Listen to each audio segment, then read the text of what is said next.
সময় কি তাড়াতাড়ি চলে যায়। কিভাবে 2 বছর হয়ে গেল। আজকে আমার মেয়ের জন্মদিন। ওর বাবা বাসায় নেই। দুপুরে দুজনে খাওয়ার জন্য ভাত রান্না করব, চাল ধুয়ে ভিজিয়ে রাখছি। আর সন্ধ্যাবেলা বিরিয়ানি রান্না করব। এখানে গরুর মাংস ধুয়ে নিচ্ছি, আদা রসুন দিছি, গরম মশলা দিছি, একটু গরম মশলা ফাঁকিয়ে দিয়ে দিব, একটুখানি গোলমরিচ ফাঁকি, যেটাকে আর কি পাউডার বলে। পুরো এটা ভালো করে নিফিস হয় নাই। এটা হচ্ছে বিরিয়ানির মশলা। এখানে রাঁধুনির মশলা পাওয়া যায় না, অন্য কোনো মশলা আমার পছন্দ না। তো আমি মোবাইল দেখে রাঁধুনির মোটামুটি সব উপাদান দিয়ে আমি মশলাটা বানাইছিলাম। এমনিতে সবসময় বাসমতি চাউলই রান্না করি, আজকে চিনি গুঁড়া চাউল রান্না করব।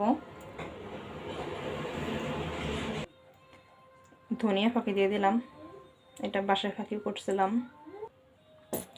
ভিডিওতে যত অল্প মনে হইতেছে এখানে তত অল্পও না মাংস। এখানে 1 কেজি থেকে হয়তো 100-200 গ্রাম কম হইতে পারে। আমরা মানুষ এই তো ঘরে বাড়িতে 2 জন। বাসায় আজকে কোনো দই ছিল না, এটা আমি দুধের মধ্যে ভিনেগার আর লেবুর রস দিয়ে একটু বানাইছি, এটা দিব।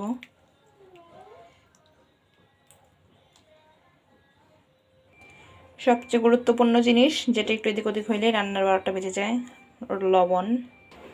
আর একটুখানি সামান্য রাঁধুনির মশলা ছিল, এটা আমি দেশের থেকে আনছিলাম, অনেক দিন হয়েছে, সামান্য একটু ছিল।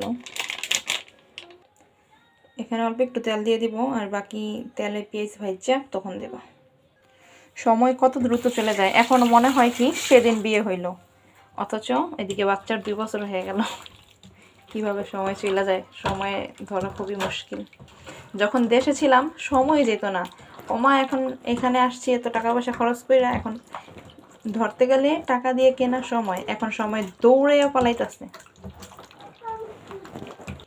ভিডিওতে অনেক নয়েজ আসবে, আমি সরাসরি কথা বললে ভিডিও করতেছি। আমার মেয়ে ওখানে দাঁড়ায় দাঁড়ায় একা একা কথাবার্তা বলতেছে গাড়ি দিকে রাস্তায়।